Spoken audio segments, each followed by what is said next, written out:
In this video, I'm going to go ahead and show you how you can change your branding colour on Twitch TV. For more tutorials, make sure you subscribe, and let's get right into it. So this is a super simple thing to do. The first thing you want to go ahead and do is come over to Twitch TV, and then once you come over to Twitch TV, you will be on your homepage here, and then from here what you need to do is click on your profile picture in the top right corner of the screen, and then go ahead and click on settings right down there near the bottom.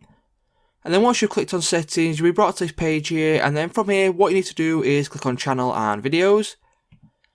And then once you've clicked on channel and videos, you'll be brought to your creator dashboard, and what you need to do now is click on brand right there on the top bar here.